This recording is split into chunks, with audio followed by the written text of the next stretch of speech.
Fatty liver disease একটা silent killer, অর্থাৎ এটা লিভারে দীর্ঘমেয়াদী প্রদাহ তৈরি করতে পারে এবং এর থেকে তার লিভার সিরোসিস, লিভার ক্যান্সার হতে পারে, ইভেন লিভারের অন্যান্য জটিল সমস্যা তৈরি করতে পারে। উচ্চতা এবং ওজনের অনুপাত আছে, সেই অনুপাতে যদি 25-এর বেশি থাকে এবং যাদের থাইরয়েড হরমোনের প্রবলেম থাকে অর্থাৎ হাইপোথাইরয়েডিজম থাকে এবং যাদের রক্তে চর্বির পরিমাণ অর্থাৎ ডিসলিপিডিমিয়া থাকে, এই ধরনের মানুষের সাধারণত ফ্যাটি লিভার ডিজিজ থাকে।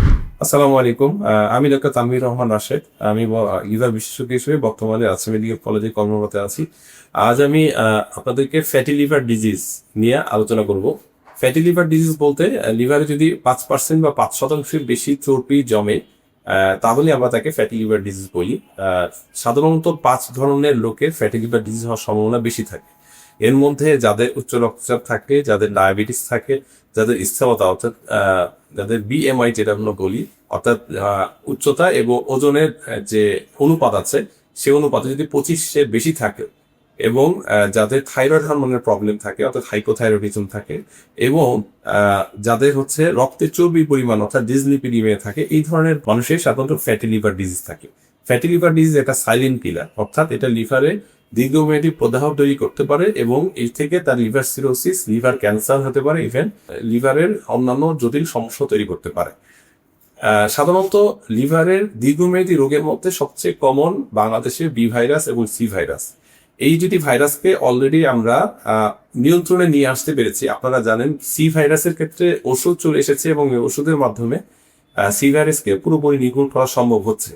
আর বি ভাইরাসের ক্ষেত্রে যে আমরা বি ভাইরাসটা ইপিআর শিডিউল অর্থাৎ বাচ্চাদেরকে ছোট থেকেই যে বি ভাইরাসের টিকা দেওয়া হচ্ছে এবং এই কাভারেজটা অলমোস্ট 90 to 95% হয়ে যাওয়ার কারণে ভবিষ্যতে অর্থাৎ আজ থেকে 10, 15, 20 বছরের মধ্যে আমরা বি ভাইরাসকেও বাংলাদেশ থেকে নির্মূল করতে পারবো। কিন্তু যেটা করতে পারবো না সেটা ফ্যাটি লিভার। কারণ বর্তমান এই আধুনিক যুগে কম্পিউটার, মোবাইল বেশি হাতে থাকার কারণে আমাদের বাচ্চা কাচ্চা থেকে শুরু করে আমরা সবাই যেভাবে সেডেন্টারি লাইফ অর্থাৎ আমাদের খাদ্যাভ্যাসগত পরিবর্তন এবং আমাদের এক্সারসাইজে অনীহা তৈরি হয়েছে, তাতে যেটা আমাদের মধ্যে শরীরের চর্বি, স্থূলতা বাড়ছে এবং ফ্যাটি লিভার আক্রান্ত আমরা বেশি হচ্ছে।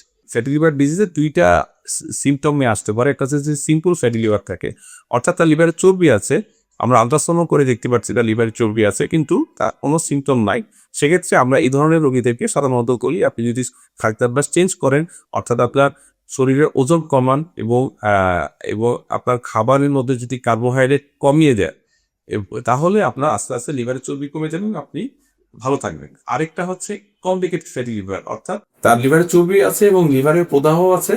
এই প্রদাহের কিছু পরীক্ষা নিরীক্ষা আছে যেগুলো আমরা রক্তের পরীক্ষা এবং নতুন পরীক্ষা আসছে যেমন ফাইব্রো স্ক্যানের মাধ্যমে আমরা এটা জানতে পারি।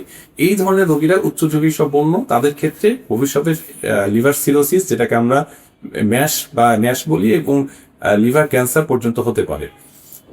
এই ধরনের রোগীদেরকে অবশ্যই চিকিৎসকের পরামর্শ নিয়ে তাকে ওষুধ সেবন করতে হবে এবং অবশ্যই তাকে খাদ্যাভ্যাস পরিবর্তন আনতে হবে এবং তাকে এক্সারসাইজের মাধ্যমে ওজন কমানোর চেষ্টা করতে হবে। বর্তমান যুগে একটা বার্নিং করছে যে ফ্যাটি লিভার হলেই কি আমাদের সিমটম আসবে? না, ফ্যাটি লিভার হলেই যে লক্ষণ আপনি দেখতে পাবেন তা না। এটা যেহেতু সাইলেন্ট কিলার, অনেক ক্ষেত্রে লিভারে ধীরে ধীরে প্রদাহ তৈরি করতে থাকে এবং একটা পর্যায়ে খারাপ অবস্থায় আমাদের কাছে আসে যেখানে অলরেডি ফাইব্রোসিস প্রসেস অর্থাৎ লিভার শক্ত হওয়ার প্রসেসটা শুরু হয়ে যায়। এই জন্য যেটা করতে হবে যে আপনার যদি স্থূলতা থাকে, ডায়াবেটিস থাকে, আপনার যদি প্রেশার থাকে, আপনার যদি রক্তের চর্বির পরিমাণ বেশি থাকে, এই ধরনের যদি সমস্যা আপনার থেকে থাকে অবশ্যই আপনি লিভার বিশেষজ্ঞের পরামর্শ নিন এবং আপনার ফ্যাটি লিভারের স্ক্রিনিং করুন, অর্থাৎ লিভারটা ঠিক আছে, লিভারের ফাংশন ঠিক আছে কিনা এটা দেখো। কারণ ফ্যাটি লিভার নীরব ঘাতক, এটা আপনাকে নীরবে আপনার লিভারকে নষ্ট করে দিতে পারে এবং একটা পর্যায়ে এমন অবস্থায় চলে যায় যখন আপনি হয়তো এই লিভার প্রতিস্থাপন ছাড়া লিভারকে পুরোপুরি স্বাভাবিক করা সম্ভব হয় না।